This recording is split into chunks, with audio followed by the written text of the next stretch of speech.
5টা বিশাল ছক্কা, 3টা 4, সব মিলিয়ে 8টা বাউন্ডারি, ব্যাটে 69 রান। বাংলাদেশের ব্যাটিংয়ের অপ্রাপ্তির দিনে প্রাপ্তি কেবলমাত্র সাইফের ব্যাটিং। এমনিতে ভারতীয়রা কারো প্রশংসা করে না, তারা প্রশংসা করতে বেশ কিপটে ক্রিকেটে।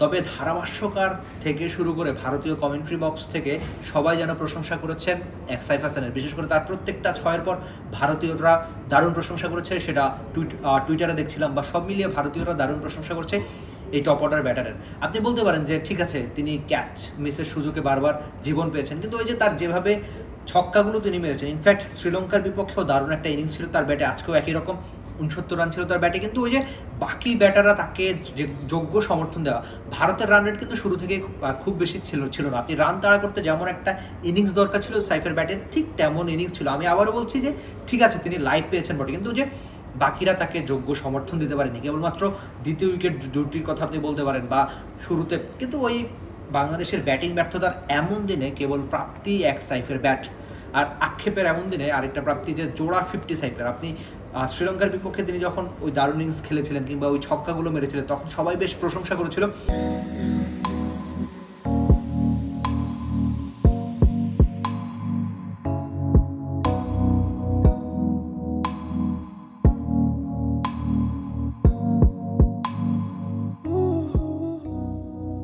আজকেও একই রকম প্রশংসাই দেখা গিয়েছে সাইফ হাসানের বেলায়। একটা সময় বাংলাদেশের টেস্ট ক্রিকেটার ছিলেন, টেস্ট ওপেনার ছিলেন, তারপর যেভাবে সময়ের সঙ্গে বদলে বিপিএল কিংবা গ্লোবাল সুপার লিগে দারুণ পারফরমেন্স করে রংপুর রাইডার্সের হয়ে নিজের জীবনটাই ইনফ্যাক্ট চেঞ্জ করে যেভাবে আরেকবার জাতীয় দলে এসেছেন, এই সাইফের ফেরাটা নিশ্চয়ই অনেকদিন তিনি একই রকম ধরে রাখতে চাইবেন।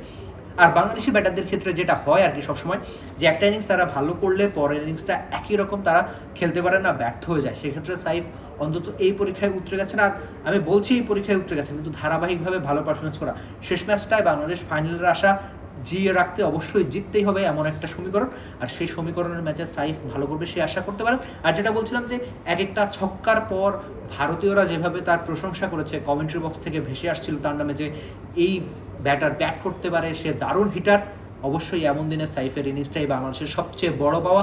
সাইফের ইনিংস আপনার কেমন লেগেছে? বিশেষ করে ছক্কাগুলো, যে বিশাল সব ছক্কা তিনি স্ট্রেটে মেরেছেন, মানে যেই উইকেটের চারপাশের ব্যবহার না, ভিজনটাকে দারুণ তিনি যে ইউজ করেছেন, সেটা অবশ্যই তার জন্য বড় পাওয়া। আর বাংলাদেশি ক্রিকেট ফ্যান হিসেবে আপনি ওই যে ব্যাটিং অপ্রাপ্তির দিনে কেবলমাত্র প্রাপ্তি সাইফের ব্যাটিং নাকি? For more updates, subscribe to our YouTube channel and click on the bell icon. Follow us on Facebook and Instagram.